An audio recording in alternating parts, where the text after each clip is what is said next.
Welcome back. This is the Intel on eNCA. I continue my conversation with my panelists around the issue of political killings. And let's pick up the conversation then with you, Nhlakanipho Ntombela. I think I would want us to separate the issue of the Moerane Commission and the report and make sure that you all engage with that report and its findings. But before we do that, Nhlakanipho, and you will get an opportunity to do that exactly, but there's something that Zwakele Mncwango was raising before the break about us needing to be honest with one another, that part of the problem stems from proximity to resources and the municipal tender system and the, doling out of tenders, real or perceived, that's a factor within these political killings, particularly in as far as municipalities that you run are concerned. To what extent have you found that to be a factor? There are a number of factors. Let me make one example. The EFF candidate who was killed was part of a Shogomala private security of the taxi industry. He was not in the councils. So they are affected, hence I'm saying that in KZN, until you deal with the issue of illegal firearms, which are floating all over the province, you will never finish these issues. That's why KZN is even perceived to be the capital of eNCA, because it's easy to get illegal firearms in this province more than anywhere else. People will come from Gauteng or wherever they tell you to get illegal firearms. You get them in KZN. There is a key challenge which I think we must address, which I think all of us must own up to say, have we done enough as the political parties, have we done enough as government to ensure that we keep the flow of illegal firearms? Because if we have not done so, we can politic and say whatever we say, but the reality is these killings will continue because people make a killing out of this industry. The time they define it as industry is in Gabi because they get paid for doing such. Yeah, I'm going to the issue of the EFF candidate. I'm going to press you in a moment to speak specifically to the issue of access to resources and the perceived proximity to tenders, but not before I bring in Professor Sipho Seepe.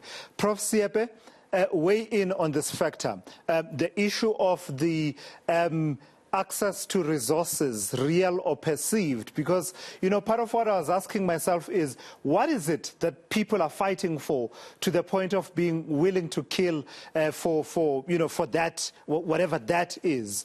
And I heard commentary, for instance, from Professor Mary de Haas, who says, some of these people are people who could not be employed anywhere else outside of being councillors. And if you are going to be removing them as councillors, well, you are depriving them of a livelihood, and people have killed for less than their livelihood. Well, if you go back to the National Development Plan, it identifies three things for us to have entrenchment of democracy. One is about building a capable state. And the second one is about having a vibrant civil society. And the last one is about creation of an environment where business can thrive. But the issue that the NDP zeroes on is about a capable state. If you have a capable state, then you will be able to address the concern around the tender system. Because when you look at the tender system, you're talking about the competition, and in areas where people are desperate, that becomes the only way that the people can make a living. So one, access to the resources and the scrambling for those resources and the closeness in which one can influence and get access will be a problem. Hence, the idea of having a competent and capable state will address that. So it is an issue that is real. The second issue is what Mary de Haas is saying. When people are desperate and they don't have the wherewithal outside, this political space. Getting elected means that for the next 5 years, one is comfortable or covered. So it is not so much about now the notion of service, it's about employment. And this is why you find in societies where people can walk out of the political space and find employment outside, you find that their loss does not result in acts of violence or desperation. So we deal with also the fact that our economy is not functioning and many people are unemployed. And so being a councillor, when I lose, it means the person who gets a position has taken away bread from my table. So those are the issues that when we deal with this, it must be as first in the same way that our identities are multi-identities. It must also be multifaceted response to the violence.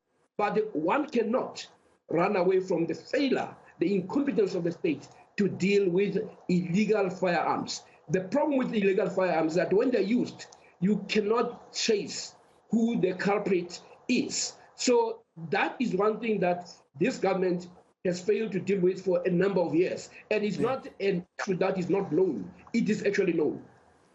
Joshua Mazibuko, let me bring you in. That's a good point, I think, for me to bring you in there. The availability of firearms that Nhlakanipho Ntombela alludes to, that Professor Seepe alludes to. And Nhlakanipho Ntombela goes as far as to say that the province of KwaZulu-Natal has gained some kind of notoriety as the capital of eNCA, hitmen. Just connect those dots for me. How crucial a factor is the availability of firearms in KwaZulu-Natal, but also the availability of people who are willing to use these illegal firearms to carry out whatever dark deeds that they are commissioned to do? No, thank you again, Nakuja. No, these are very fundamental issues. And it is true that they do contribute to the situation we find in KwaZulu-Natal of violence in general and political violence in particular. But before I go in there, I want to say that, you see, this discussion, in my view, is for each of us to contribute because the main aim is the resolution of the problem. Now, I can accept when Mr. Zwakele seems to parade himself as a Mr. Know-all. You see, in any case, my party, I don't know about his, was involved in political violence. We buried our own people. So I know about political violence. But here, we're looking at political violence within the context, within the wider context of what causes it, how do we move forward? I do agree with the issues that have been raised. You know, why the proliferation of firearms is a problem is that, and as you say, there are willing hands which are there to make use of them. Why? Because there's no effectiveness in the law enforcement. Whether our intelligence system, they know that they will do this with impunity without any chance of them being arrested. And if they are arrested, some of them do not spend much time in jail. And as I've said, some of them have tended now to silence potential witnesses. So these are issues that we deal with. Indeed, the issue of unemployment, it is correct to say. I was telling one young person yesterday that what is very unfortunate is that politics is the only type of employment where you are not asked what education you have, what skills you have.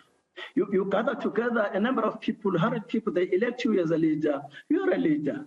You're elected to a structure. And because of the system, government system or parliamentary system or council system, people have perceived those structures, see, being elected as a chairperson, as one foot towards being elected as a councillor. And as he says, you see, it's very rare for parliamentarians to be involved in political assassinations. Why? Because at our level, there's no money that tangibly is involved. Unlike at local level, where, as he says, there is closer proximity to resources, which is why then people fight for leadership so that they have access to resources. So these are the issues that we need to deal with. But in the final analysis, government, and to an extent, actually, the South African society, because as the professor said, South Africans are a violent society. And I go on to say South Africans has lost moral degeneration, morality. So there's moral degeneration in this country, such that the life of a person is nothing. We've lost Ubuntu because all comes back to, do we know who we are? Yeah. Sure. Nhlakanipho Ntombela, so let me give you another opportunity then to engage with the point that Zwakele Mncwango was raising about proximity, real or perceived, to tenders, to resources as fueling some of these killings that we have seen. It surely must be a phenomenon you have observed as the ANC, at least in the municipalities that you run. It is an issue now and then in some of the municipalities that we can't disown. But some people do perceive that being a civil servant or being a councillor is an employment opportunity. That's an issue organization is working on now and then to remind people that if you are elected, you are a servant of the people. You are there to serve the people, not to serve yourself. That's why we support the initiative by the police and all the law enforcement agencies. If you have observed a flash of now, there are many, even our own councillors who have been arrested for fraud and corruption because some of the members, they put their hands in a cookie jar for the wrong reasons. So these are the issues which now and then they are a reality which we are facing. People see being elected as a councillor as an opportunity of accruing benefits, when that should not be the case. You are there elected to serve the people more than anything else. It's one related thing we must admit that in some instances it is a factor. Mr. Ntombela, let me stick with you before I take a quick break. Let me ask you about your own internal democracy. And I'm glad you've engaged with the other factor of proximity to resources, etc. But your own internal democracy, to what extent have you read it and were frank enough to say in some instances it produces disgruntlement that, if not managed, if people feel that they can't find recourse within your own systems, which many people do feel from time to time, it sometimes leads to these kinds of situations. In other words, where the grievances are really about how you, as the ANC, run your own democracy, and people then turn to violence to try and address a grievance. The ANC is the only party for this election to run the most democratic process of selecting candidates. We had your branch general meeting where the members of the ANC voted for the members. You had a second stage where those members are taken to the community supporting the ANC, meaning that those who are supporters of the ANC beyond the membership of the ANC of hundreds or 200 in a ward would determine your candidate. So this time around, we think we've done more than enough to avert that situation. We've allowed the platform for more participation by the community members to a point that there is even a minimal independent candidate who are coming from outside ANC process because they are frustrated simply because they believe that the processes were not in their favors. So we think on that aspect, we've done more than enough to give the community an opportunity to select their own candidates. We should not warrant anyone to do anything beyond normal activity of electing. So when it comes to killing, there's prior criminality. There can't be politics about that issue. I think that is an issue we must always emphasize. Once you decide to take a firearm and shoot someone because you want a position, that's criminality. And the law agents must kill those individuals. They belong to jail. not to any other political party. All right, let's pause there. That's a good point for us to pause there. Nhlakanipho Ntombela from the ANC. In the next few minutes, we talk about the Mwerane Commission, which Zwakele Mncwango sort of broached a few minutes ago. We'll go deeper into it, but we'll also talk about the work of the task team that was set up that's investigating political killings. There's been talk about how there are no consequences. Well, the Minister of Police tells us at least 9 people are serving life sentences, and 22 people are serving terms of between 10 and 50 years as a result of that task team. In a moment, I'll be asking my panelists to weigh in on whether or not these interventions are starting to yield fruit in curbing political killings. This is the Intel on eNCA. Stay with us.